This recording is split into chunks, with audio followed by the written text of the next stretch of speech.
Hello everyone, I am Dr. Nidhi and in my today's video, I'm going to share the tips that how you can increase your self-esteem or confidence. आजकल के दिनों में मेरे पास बहुत ऐसे clients आते हैं जो मुझे बोलते हैं कि मेरा कॉन्फिडेंस बहुत लो फील करता है, मतलब they really feel very down in their own confidence. तो आपको पता है कि हमारे जो थॉट्स और बिलीव्स हैं ये बहुत बड़ा रोल प्ले करते हैं हमारे कॉन्फिडेंस के अंदर, चाहे इसको बूस्ट करना है चाहे इसको लो करना है। And whenever we are feeling low in confidence, it not only affects our own self, but it also affects our relationships, our job or whatever work we are doing, and it also have a effect on our physical and mental health. So I'm going to tell you how you can increase or boost your confidence with these easy steps.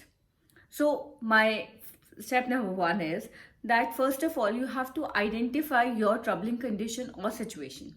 मतलब कि आपको वो situation को identify करना है या उन conditions को आइडेंटिफाई करना है जिसमें आपको कॉन्फिडेंस कम महसूस होता है। मतलब you have to identify your trigger points. जैसे किसी के लिए कुछ भी हो सकता है, for example it could be a school और office work, it could be any presentation, it could be a challenge with your own spouse or with your loved ones, or it could be some crisis situation at your work or home place, or if there is any change in circumstance। तो किसी के लिए कोई भी ऐसी situations होती हैं जो ट्रिगर करती हैं कि उनका कॉन्फिडेंस कई बार कम महसूस होता है। So first of all you have to identify all those situations, because कोई भी इंसान हमेशा लो नहीं फील कर रहा होता। कुछ सिचुएशंस ऐसी ज़रूर होती हैं जहाँ पे वो एकदम सुपर कॉन्फिडेंट होता है। So now here you have to identify those trigger points where you are feeling absolutely low. This was step number one.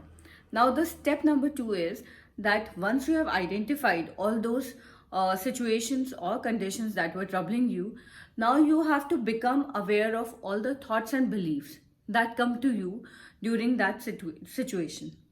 मतलब आप उस सिचुएशन से रिलेट, जब आपके साथ वो सिचुएशन होती है या जब भी आप ऐसा महसूस कर रहे होते हैं, तो अब आपको आइडेंटिफाई करना है, आपको अवेयर होना है कि उस टाइम पे आपके दिमाग में क्या थॉट्स आते हैं या क्या आपके बिलीव्स हैं उस सिचुएशन को लेकर। मतलब you have to pay attention to all the thoughts about that troubling situation और कंडीशन। सो मतलब ऐसा होता है कि जब भी whenever we feel low, तो we do have a self talk. हम लोग आपस में भी ज़रूर बात कर रहे होते हैं, अपने आप से हम लोग बात करते हैं, and we interpret the situation. और उसके बाद हम लोग उसके लिए कोई ना कोई ओपिनियन कुछ या कोई भी थॉट फॉर्म करते हैं, जो कि either it could be positive or it could be negative, or at times it could be a neutral thought as well. So we have to just identify that what is the thought that we have identified in that troubling situation. Now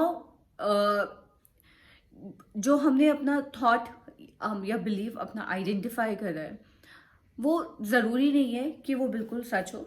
it could be an assumption, it could be a rational thought as well.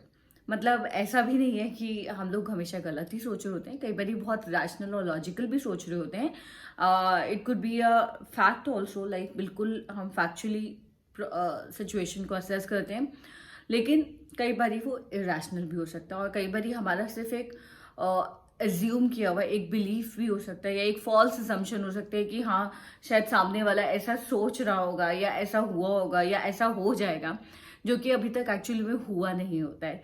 So in that case it could be irrational or a false belief as well.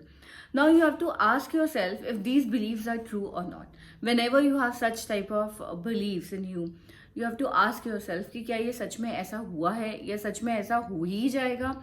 And अगर ऐसा हो भी जाएगा तो आप अपने किसी दोस्त को या आपके किसी जान परिचित को आप क्या सलाह देंगे जब ऐसा हो जाएगा। मतलब आप उसको उस टाइम पे बोलेंगे कि हाँ हाँ तू तो हमेशा ऐसा ही करता है, या you are always like always doing the same thing in these situations, या would you say something else कि कोई बात नहीं है, next time we will be doing better. So you have to give yourself the same thing that you will the same thought or the same advice that you will give to your loved one or your friend. If you will, I mean, the self talk that you will have, that has to be really encouraging. अब third step, जब हमने अपने thoughts और beliefs को identify कर लिया उस situation और उस कंडीशन के अंदर, the third step is now you have to challenge those negative और इनएक्यूरेट थिंकिंग. मतलब कि अभी जो हमारा उस थॉट से रिलेटेड जो भी ऐसी उस कंडीशन के अंदर जो भी हमारे थॉट्स और बिलीव्स क्रिएट हुए हैं, of course they are the believes और thoughts that are really making us feeling low. Because हम लोग बात कर रहे हैं कि हम लोग अपना कॉन्फिडेंस को कैसे बूस्ट करें सिचुएशंस के अंदर. तो जो भी उस टाइम पे हमारा थॉट या बिलीफ आ रहा है वो हमें थोड़ा सा परेशान ही कर रहा है. तो ऐसे के अंदर हमें क्या करना है, हमें चैलेंज करना है अपनी उस नेगेटिव या इनएक्यूरेट थिंकिंग को. मतलब initially the thought might not be the only view of the situation. मतलब the first thought that we have got that may not be the actual view of the situation. वो तो हमारा एकदम momentary होता है और वो आ जाता है. So now you have to test the accuracy of that thought कि whether this view, whatever the first view that I've got with the situation is consistent with the facts, logic or any other situation or any other thing. मतलब is it really consistent, जो भी आ रहा है बिल्कुल ठीक आ रहा है कि नहीं आ रहा है. क्या सिचुएशन में किसी को भी ऐसे ही थॉट आना है या कोई और व्यू भी पॉसिबल है इसके साथ. मतलब can I think of something else apart from this thought that is coming to my mind. तो अब इसके ऊपर हमें देखना है. तो वो सेकेंड व्यू हमारा क्या हो सकता है. मतलब the thought can make you feel normal and you can even long. मतलब जो हमारे कई बार ऐसा होता है कि हम लोग सिचुएशन को अपने पास्ट एक्सपीरियंसेस के साथ ज़्यादा असेस कर रहे होते हैं. तो हमारा कोई पहले का बना हुआ थॉट और बिलीफ होता है जिसकी वजह से हमें हमारी एक ऐसी ओपिनियंस बन जाती हैं जो कि सच में ज़रूरी नहीं है कि हर बारी ट्रू हो. मतलब you have to really work on that opinion as well कि क्या ये जो ओपिनियन बनी है ये रियली में ठीक है या नहीं है. जो पिछले की सिचुएशंस के अंदर हुआ, क्या ये बिल्कुल वही सेम सिचुएशन है, और अगर वही सेम थॉट आ रहा है तो अब इसके अंदर हम बेहतर थॉट क्या ला सकते हैं. तो इसके लिए बहुत ज़रूरी है कि हमारी जो थिंकिंग, जो हमारी इनएक्यूरेट थिंकिंग है या जो भी हमारी उस टाइम पे हमारे दिमाग में जो विचार चल रहे हैं उन्हें हमें चैलेंज करना है.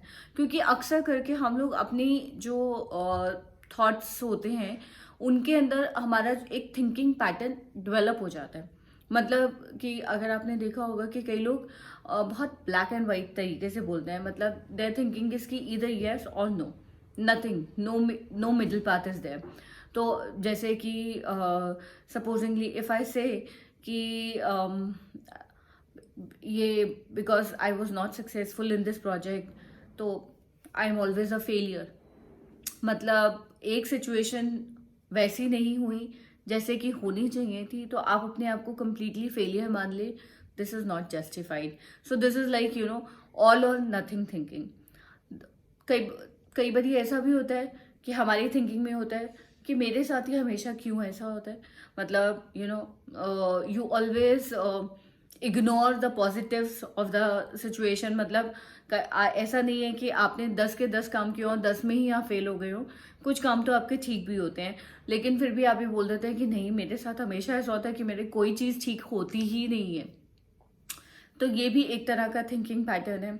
कई बारी हम लोग इमीडिएटली जंप कर जाते हैं टू नेगेटिव कंक्लूजन्स कि मतलब यू नो उसमें ज़्यादा हमारे पास कोई बहुत एविडेंस नहीं होता, कुछ नहीं होता, लेकिन एकदम से हम लोग उस सिचुएशन को नेगेटिवली ही मान लेते हैं कि हाँ ठीक है, मुझे तो पता ही था मेरे साथ ये होना है, ये तो हमेशा की ही बात है. तो मतलब हम लोग immediately we jump to the conclusion, मुझे तो पता ही था सब कुछ ये वाली बात का. देन कई बारी हम लोग अपने आप से इतनी ज़्यादा नेगेटिव सेल्फ टॉक कर रहे होते हैं, अपने आप को इतना अंडरमाइन कर लेते हैं कि मैं कभी कुछ नहीं कर पाता हूँ, मेरे साथ हमेशा यही होता है, I always fail. And you know you are talking something which is making you more low. अपने आप को आप एक तरह से यू नो डिप्रिशिएट कर रहे होते हो आप अपनी वैल्यू अपने लिए. तो उस टाइम पे नाउ व्हेन यू आइडेंटिफाई कि आपका उस टाइम पे थिंकिंग पैटर्न क्या है. ऑब्वियसली थिंकिंग पैटर्न हमारा जो भी हो रहा है उस टाइम पे वो हमें लो ही फील करवा रहा है. तो now when you have identified your thinking pattern, you have to, the most important step now is that you have to adjust those thoughts and beliefs. अब हम उन थॉट्स और बिलीव्स को जिन्होंने हमें बार बार बहुत लो महसूस करवाया, बहुत हमें अंडर वैल्यू किया, we have to now adjust them to a more positive perspective. तो उनको हम कैसे कर सकते हैं, ये थोड़ा ध्यान से सुनिएगा आप इसके ऊपर. सबसे पहले जो भी हमारे नेगेटिव या इनएक्यूरेट थॉट्स हैं, आपको उनको एक्यूरेट और कंसिस्टेंट बनाना है. मतलब आपको उनको कंस्ट्रक्टिव में कन्वर्ट करना है. जैसे कि मैं कहूँ कि मेरे साथ हमेशा ही ऐसा होता है, मेरे को प्रेजेंटेशन देनी थी और मेरे साथ हमेशा ऐसा होता है कि मैं बहुत ज़्यादा घबरा जाती हूँ और बहुत जैसा मैं देना चाहती थी वैसा मैं नहीं दे पाई. मतलब like I was able to deliver only 50% of what I really thought of. 100% में से मैंने 50% दिया. तो अब आपको इस थॉट को रिप्लेस करना है. वो कैसे करेंगे, आप अपने आप को बोलेंगे कोशिश तो आपने करी थी ना, आपने 50% दिया था, तो 50% तो आपके लिए अच्छा गया है ना. नेक्स्ट 50% के लिए I can always try, I can always practice more.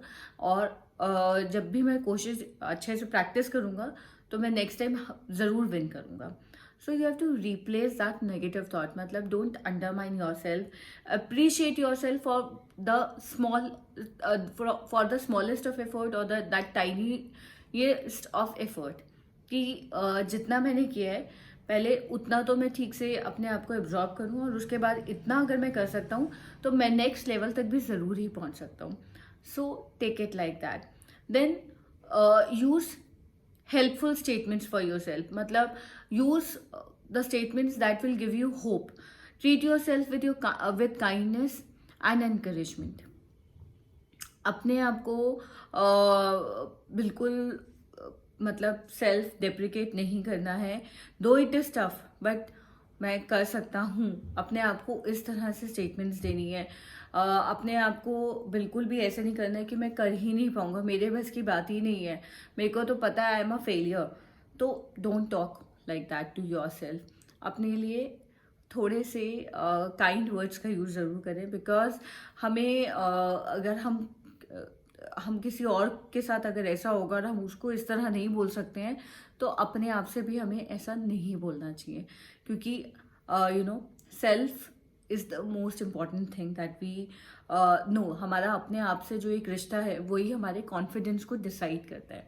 तो इसलिए अपने आप से अच्छे वर्ड्स का ही इस्तेमाल करें जो कि आप किसी और को बोलना चाहेंगे एनकरेज करने के लिए, मोटिवेट करने के लिए.